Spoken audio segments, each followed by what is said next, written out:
Hindi. Si Prince, kalapanan po natin siya. Video na. Magandang gabi po. Kaya po sinabi ni Kuya, ako po ay galing ng Pandi, Bulacan.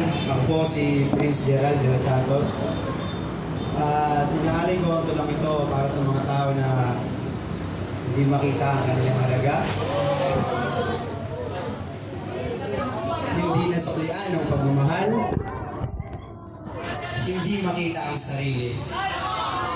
Hindi kayang magdala ng problema. Isinulat ko ang piyesang ito dahil sa aking mga nakaraan at napagdaanan. Itong mga nagdaan, na taon, buwan, mga araw, oras, minuto at segundo. Nung kasi ako, hindi ko makita ang sarili ko. Minsan gusto ko siyang tanungin, para saan ba talaga yung buhay na ipinahiram mo? Minsan gusto kitang tanungin, kung sasapat ba yung lakas na ibinigay mo para nagpasan at kayanin ko bawat bigat ng problemang inihatang mo sa balikat ko. At sa mundong to, na punong-puno ng mga naghihiyawa, nagsisigawan, nagtutulakan at nagigilitan. May nakakapansin bang ako'y naririto? May nakakapansin ba sa isang ako? May nakakapansin bang ako'y naririto? Naririto at naghihingalo, hinihingan sa tuloy ng mundo at sa pigatin na babalot ako at bumabalot at nababalot at nilabalot at patuloy yung binabalot nito. Hanggang kailan tayo magtitiis sa mundong malakarerang bilis. Yung mga tao, nag-uunahang makaabot sa kanilang mga ninanais. Alam ko naman na lahat tayo ay nag-aangat na makarating sa ating paroroonan. Na lahat tayo ay gustong magtagumpay sa kinatahak natin na daan upang makaahon sa kahirapan at matamasa ang magandang kinabukasan. Ngunit may biglang kung anong nagpaliwanag sa aking isipan na hindi lang pala doon nasusukat ang kasiyahan sapagkat lahat tayo ay gusto rin maramdaman ng tunay na kaligayahan. Na lahat tayo ay gustong maramdaman ang tunay na kahulugan ng pagmamahalan. Ngunit sana lahat din tayo, no? Alam din natin lahat na tayo ay makapagod at pagod sa laban. Lahat tayo ay mapag-iwanan. Lahat tayo ay magiging talunan. Lalo kung lahat ay iaasa ng natin kay Batman.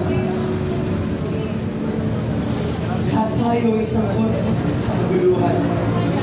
Pero bakit kapag ako'y mag-isa na lang pakiramdam ko, ako ang may karamdamang hindi na malulunasan at ang mga ngiti na nagkukumpli at nagsisilbing maskara sa lungkot na tunay kong nararamdaman. Upang hindi na sila magtanong dahil hindi naman nila maiintindihan.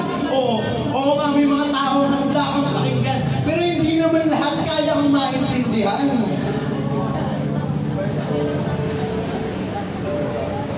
Sabi man ng ilan, kung ganun din naman, bakit kailangan mo pang magpanggap na ayos lang at okay? Tumatawa, humingiti sa harap ng iba kasi nga, kapag umabot na naman sa puntong ako na lang ulit mag-isa, hindi ko na naman alam ang pagtuturuan. May mga takot sa aking isipan na walang nakakaalam. Mga katanungan na hanggang ngayon hindi mahanap ang kasagutan. Mukhang kailangan ko na yatang umakon sa sarili kong paraan. Sa 9 na taon, 1 dekada, naghihintay na ako kung may katapusan pa ba. Naghihintay at nagtatanong na ako kung may katapusan ba talaga? Dahil sa likod ng mga litratong ipinapangita sa karamihan, ay durog na puso ang di alam ang tunay na mahulugan ng totoong kaligayahan.